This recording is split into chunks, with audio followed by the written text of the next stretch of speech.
Tuhan bersamamu. Dan bersamamu.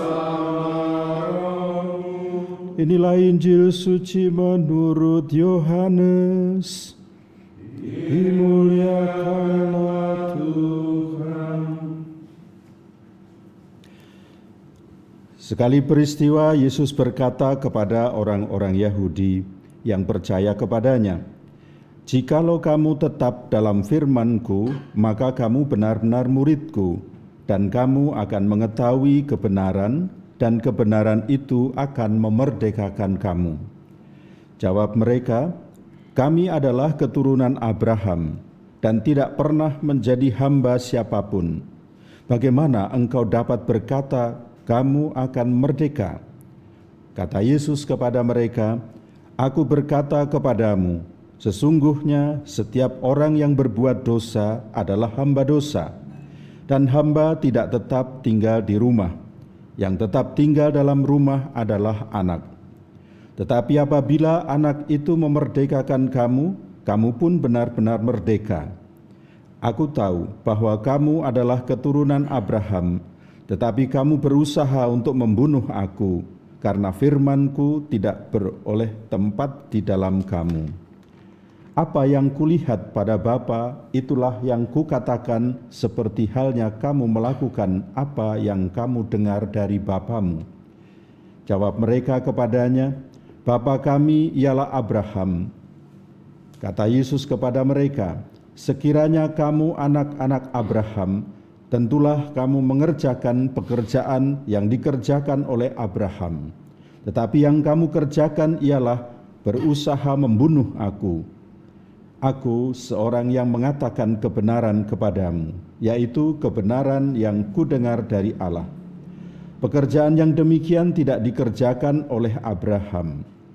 Kamu mengerjakan pekerjaan bapamu sendiri." Jawab mereka, "Kami tidak dilahirkan dari jinah. Bapa kami satu, yaitu Allah." Kata Yesus kepada mereka, "Jikalau Allah adalah Bapamu, kamu akan mengasihi aku, sebab aku keluar dan datang dari Allah. Dan aku datang bukan atas kehendakku sendiri, melainkan Dialah yang mengutus aku." Demikianlah sabda Tuhan.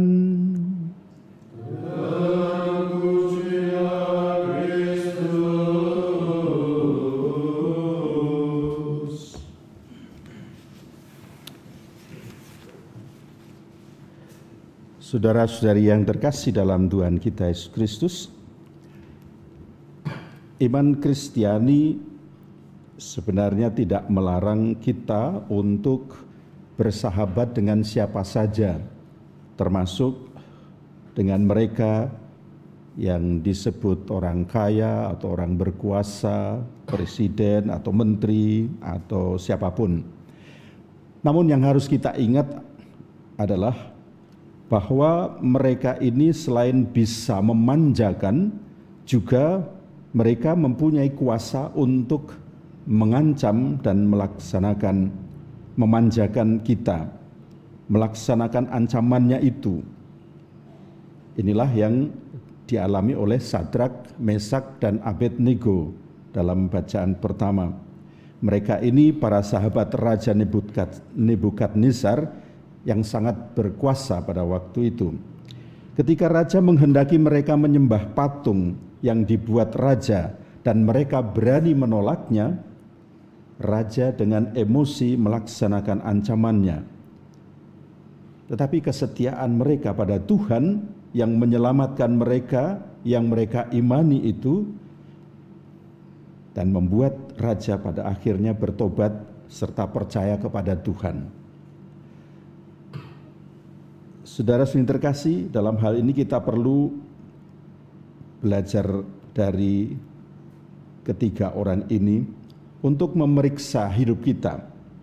Apakah kita lebih mengutamakan tanda petik bos yang sudah begitu baik menjamin hidup kita daripada Tuhan sendiri? Hidup rohani kita akan menjadi nyata jika kita teguh mengutamakan Tuhan dan kebenarannya seperti yang dinyatakan oleh 3 pemuda di tanur api tadi. Dikatakan kita harus lebih taat kepada Tuhan daripada manusia. Ini benar-benar tidak mudah, karena dalam hidup sehari-hari kita lebih merasakan ketergantungan nyata kita kepada yang namanya bos-bos itu atau berhala-berhala. Mungkin pekerjaan yang menggiurkan, mungkin juga penghasilan yang mengenakkan kita, mungkin juga keterikatan kita kepada yang disebut penguasa. Kepada mereka yang memberi kita pekerjaan, kita tunduk padanya, kita hanya bergantung padanya.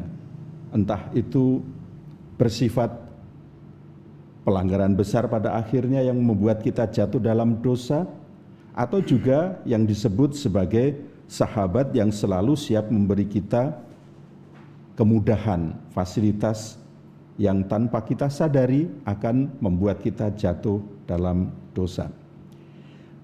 Lalu tidak setia kepada Allah lagi, karena Allah sudah beralih kepada apa yang membuat kita nikmat.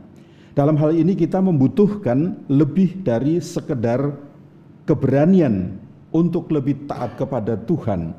Dan itulah jaminan Tuhan Yesus yang tadi kita dengar dalam Injil.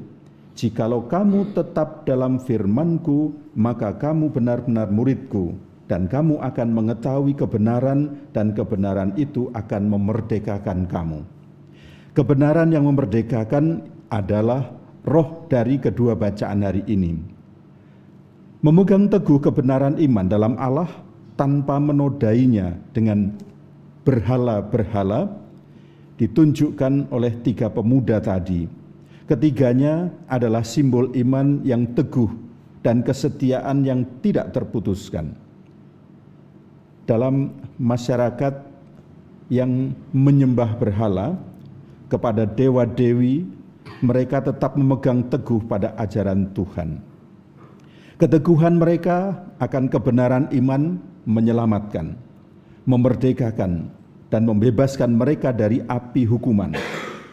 Kebenaran Allah, kata Yesus dalam Injil, adalah sumber kemerdekaan. Karena itu, berpegang teguhlah pada kebenaran Allah. Saudara-saudara terkasih, dunia kita dewasa ini memang penuh dengan berhala-berhala dengan berbagai rupa dan dalam tingkatan yang berbeda-beda. Tidak bersatu dengan menyembah mereka, itu seolah-olah hidup kita akan disiksa dalam api. Api rasa malu, api terkucilkan, dan lain sebagainya. Lantas kita takut dan menyerah, lalu membiarkan diri terjerumus ke dalam dosa. Tentu ini bukan sikap orang Kristiani. Seorang Kristiani tak pernah boleh takut untuk mengungkapkan kebenaran walaupun risikonya besar. Kita yakin iman akan menyelamatkan kita dan kebenaran akan memerdekakan kita pada waktunya. Kita percaya Allah berjalan bersama kita dalam melawan godaan dan bujuk rayu kenikmatan palsu. Tuhan, ajarkanlah kami menyadari bahwa Engkaulah kebenaran yang menjadi terang dan pelita bagi hidup kami, dan yang akan membebaskan kami dari kepalsuan, berhala, dan ketakutan, seolah-olah kami tidak bisa hidup tanpa berhala-berhala itu.